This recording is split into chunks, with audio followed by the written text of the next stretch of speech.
என் இறப்புக்கு பிறகாவது அனைத்து இந்திய அண்ணா திராவிட முன்னேற்ற கழக தொண்டர்கள் அனைவரும் ஒன்று சேர வேண்டும். என்னுடைய கடைசி யாத்திரை என்னுடைய உடலுக்கு நான் வணங்கும் மனித தெய்வம் நாளைய முதல்வர் அந்த எடப்பாடியார் அவர்கள் வந்து நாளைய ஆத்மா சாந்தி அடையும்.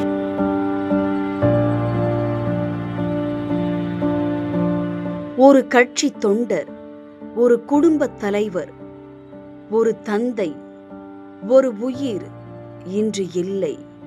அதிமுகவில் நீண்ட காலமாக பணியாற்றிய தஞ்சாவூர் கிழக்கு மாவட்ட வர்த்தக அணி இணை செயலாளர் பூக்கடை மகேந்திரன் மன உளைச்சலால் உயிரிழந்த சம்பவம் அரசியல் வட்டாரத்தையும் தொண்டர்களையும் சோகத்தில் ஆழ்த்தியுள்ளது.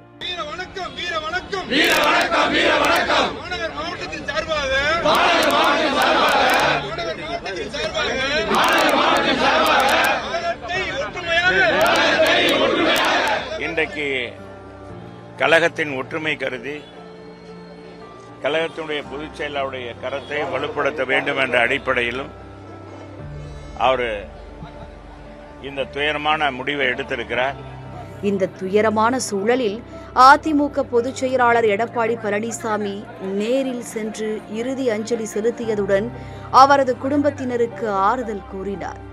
உங்கள் குடும்பத்தை அதிமுக பார்த்துக் கொள்ளும் என்ற ஒரு வரி பல தொண்டர்களின் மனதையும் நெகிழச் செய்துள்ளது. மகேந்திரன் அவர்களுக்கு ஒரு வயது குழந்தையும் இருக்கின்றது. அந்த குழந்தை வளர்ந்து பள்ளி படிப்பை தொடங்கியதிலிருந்து கல்வி கற்று முடிகின்ற வரை ஆகின்ற அனைத்து கல்வி கட்டணத்தையும் அனைத்து இந்திய அண்ணா திராவிட முன்னேற்ற கழக கட்சியே வழங்கும் என்பதையும் இந்த நேரத்திலே தெரிவித்து திரு மகேந்திரனை இழந்து வாடும் அவர் குடும்பத்தாருக்கு குடும்ப நலன் நிதியாக அனைத்து இந்திய அண்ணா திராவிட முன்னேற்ற கழகத்தின் 30 லட்சம் ரூபாய் அவர்களுக்கு வழங்கப்படும். எம்ஜிஆர் உருவாக்கிய இயக்கம், ஜெயலலிதா வளர்த்த இயக்கம், ஒரு தொண்டரின் குடும்பம் கண்ணீர் சிந்தும் நேரத்தில் அவர்களுடன் நிற்க வேண்டும் என்பதையே அரசியல் பண்பாக கற்றுக் கொடுத்தது.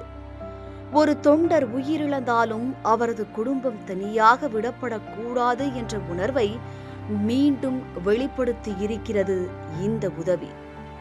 அரசியல் கருத்து வேறுபாடுகள் இருக்கலாம், கட்சி பிரச்சனைகளும் வரலாம். ஆனால் எந்த பிரச்சனையும் ஒரு உயிரை விட பெரியதல்ல. தற்கொலை என்பது ஒரு தீர்வு அல்ல. ஒரு கன நேர முடிவு ஒரு குடும்பத்தின் வாழ்நாள் வேதனையாக மாறிவிடும். மகேந்திரனின் மறைவு ஒரு குடும்பத்திற்கான இழப்பு மட்டுமல்ல, பலருக்கும் ஒரு எச்சரிக்கை.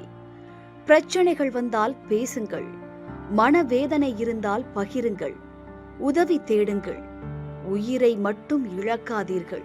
இளைஞர்கள் வெற்றி தோல்வி சகசம். நமக்கு மீண்டும் பிரகாசமாக இருக்கிறது.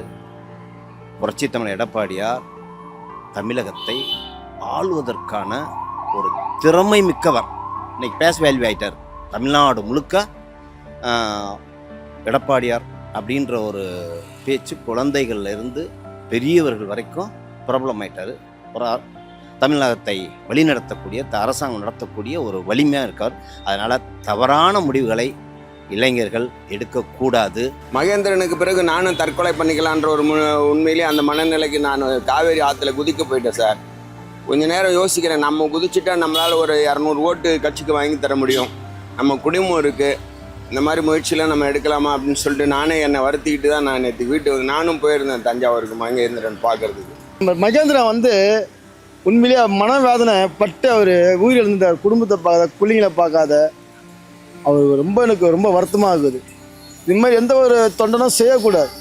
நம்மெல்லாம் நல்ல மாதிரி இருப்போம்னு எவ்வளோ தொண்டை என்ன மாதிரி அந்த தொண்டை நேற்றுக்கு இறந்தார். அந்த மாதிரி தொண்டை எத்தனை தொண்டை இருந்திருப்பான் என்ன மாதிரி அவரை மாதிரி.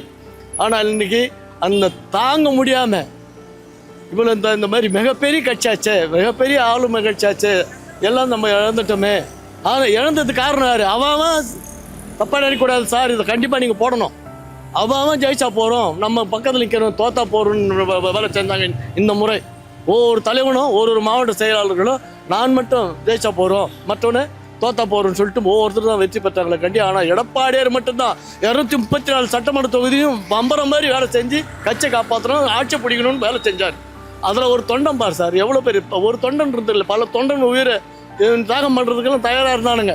ஆனால் அதில் ஒரு தொண்டன் இந்த கட்சியை காப்பாற்றல, இந்த கட்சி உழைச்சாரு, ராவு பகல உழைச்சாரு, கட்சியை காப்பாற்ற முடியாமல் போனாங்களே, நம்ம கூட இருக்கிற ஆளி எதிரி ஆயிட்டானே, நம்ம ஆள் கூட இருந்தே வெற்றி பெற்ற ஆளுங்களே எதிரிகள் ஆயிட்டாங்களேன்னு சொல்லிட்டு தியாகம் பண்ண அந்த மனசு புண்பட்டு ராத்திரி பகல் இரவு பகல் பாராமல் அந்த தூக்கு மாட்டி சாப்பிட்ற அளவுக்கு அவன் எவ்வளோ மனசு வேதனைப்பட்டிருக்கான் சார்.